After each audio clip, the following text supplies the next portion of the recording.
চিকিৎসার জন্য আর বিদেশ যাওয়া হচ্ছে না অভিষেক বন্দ্যোপাধ্যায়ের। হ্যাঁ, একদম ঠিক শুনেছেন। আজ কলকাতা হাইকোর্ট স্পষ্ট জানিয়ে দিল, বিদেশ নয়, দেশের হাসপাতালেই চিকিৎসা করাতে হবে ডায়মন্ড হারবারের সাংসদ অভিষেক বন্দ্যোপাধ্যায়কে। কিন্তু কেন এমন কড়া নির্দেশ দিল আদালত? ঘটনার সূত্রপাত বেশ কিছুদিন আগে।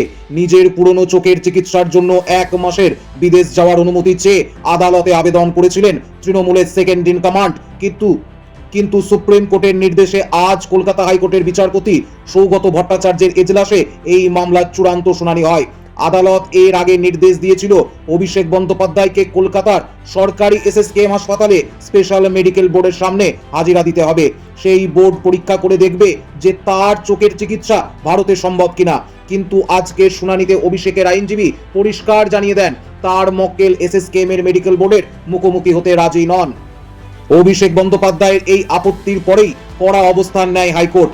বিচারপতি স্পষ্ট জানান, যেহেতু আবেদনকারী আদালতের নির্দেশ মতো মেডিকেল বোর্ডের সামনে যেতে চাইছেন না, তাই মামলা আর ঝুলিয়ে রাখার কোনো মানে হয় না।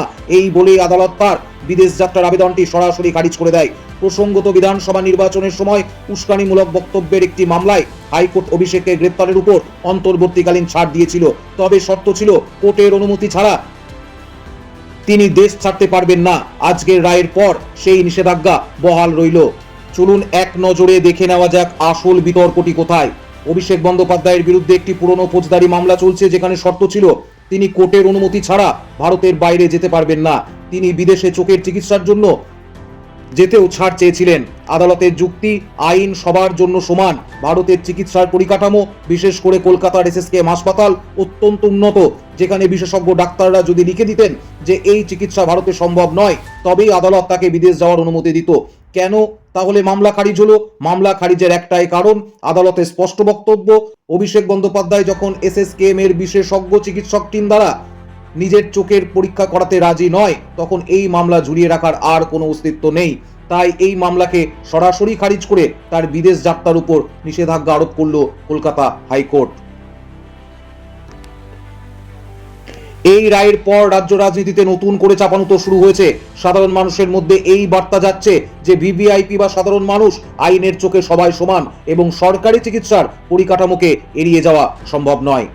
আদালতের এই সিদ্ধান্ত নিয়ে সাধারণ মানুষ হিসাবে আপনার কি মতামত? রাজ্যের সরকারি সুপার স্পেশালিটি হাসপাতাল এসএসকেএম এর উপর ভিত্তি করে এসএসকেএম এর উপর কি তবে ভরসা রাখা উচিত নয়?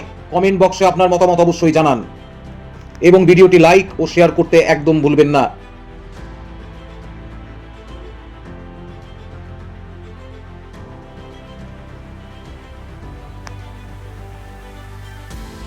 শেষে